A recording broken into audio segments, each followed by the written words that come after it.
O Roberto Jefferson foi preso. Isso aconteceu por meio de uma autorização do Supremo Tribunal Federal, do ministro Alexandre de Moraes. Mas quem prendeu Roberto Jefferson foi a Polícia Federal. Não foi o STF que pediu a prisão do Roberto Jefferson, foi a Polícia Federal que pediu autorização ao STF e conseguiu por meio do Alexandre de Moraes. E diante disso, a gente já pode esperar que, pelos motivos que o Roberto Jefferson foi preso, outros bolsonaristas serão presos nos próximos dias. A gente já pode esperar por isso. Que são bolsonaristas próximos ao Bolsonaro dentro do governo federal, com níveis consideráveis de influência política. Porque percebam o que aconteceu. O STF é o grande guardião da Constituição Federal de 88. E a Constituição Federal de 88 é um registro que a gente tem da democracia. Porque a democracia começou no Brasil depois de 85. A ditadura começou em 64, 1º de abril, foi até 85 e depois de 85 tivemos o início da nossa democracia, que foi marcada pela Constituição, a cidadã, de 88, no governo de José Sarney. O STF, portanto, tem que guardar a Constituição, e a Constituição é o símbolo da democracia. A gente não pode tolerar ameaças contra a democracia. E o STF não conseguia prender essas influências políticas do Bolsonaro, esses políticos que são influentes, mas que atacam a democracia a favor do Bolsonaro no começo do governo. Porque no começo do governo, o Bolsonaro tinha força, ele tinha poder. Lá no início do mandato, no primeiro e segundo ano, quem foi preso? Sarah Winter e Oswaldo Eustáquio, dois irrelevantes.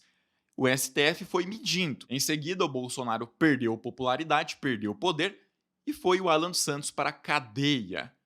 Depois foi um deputado, Daniel Silveira, e no último episódio a gente tem o Roberto Jefferson, um político aliado importante de Bolsonaro dentro do Congresso Nacional.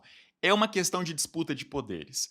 O STF percebeu que o Bolsonaro não pode fazer mais nada e que não é arriscado para a democracia prender quem deve ser preso, porque o STF tem que guardar a Constituição, é o ponto de equilíbrio da nossa democracia. Mas o STF, com essa função, não pode prender qualquer um, como filho do Bolsonaro a qualquer momento, se isso for perigoso para a democracia. Mas no momento, o STF percebeu que, primeiro, que o Bolsonaro não está mais com as Forças Armadas. No evento que o Bolsonaro marcou para mobilização das Forças Armadas do Brasil, compareceram apenas 0,06% do Exército e ninguém da Marinha ou da Aeronáutica. Além disso, foi avisado para a imprensa, por meio dos comandantes das 3 Forças Armadas, que não vai acontecer um golpe de Estado. As Forças Armadas já deixaram claro que não vai acontecer um golpe de Estado.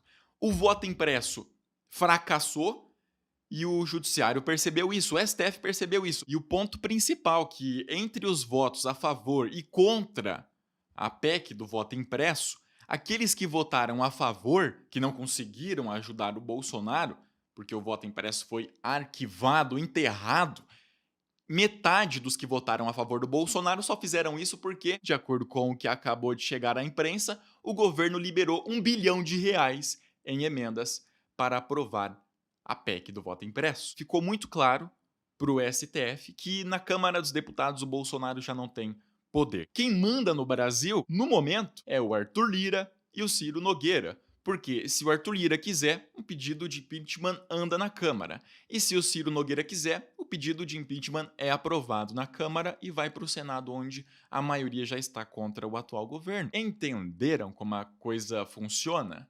O STF chegou no momento em que percebeu que o Bolsonaro não tem poder para mais nada e que dá para prender aqueles que ameaçam a democracia. No início desta semana foi revogada a Lei de Segurança Nacional, que é uma ferida que ficou aberta na nossa democracia desde o governo de Getúlio Vargas, a ditadura de Getúlio Vargas, em seguida a ditadura militar. E no atual governo de Jair Bolsonaro, a Lei de Segurança Nacional foi muito utilizada para perseguir opositores e foi revogada. E depois de ser revogada, as Forças Armadas não se manifestaram. Ou seja, aceitaram isso. Nos próximos dias, aquele que ameaçar a democracia vai ser preso. Por quê? O Bolsonaro não é mais presidente. Quem manda é o Arthur Lira e o Ciro Nogueira, e o Arthur Lira e o Ciro Nogueira só querem os cofres públicos. Não se importam com fisiologismo, com ideologia do Bolsonaro, de pessoas que estão no governo e seguem o Olavo de Carvalho e que defendem uma ditadura. Isso não preocupa ao Ciro Nogueira, ao Arthur Lira ou ao centrão político, Portanto, quem for preso por ameaçar a democracia vai continuar preso, não vai receber a atenção de quem manda no Brasil. Muito obrigado a todos pela atenção. Eu volto daqui a pouco.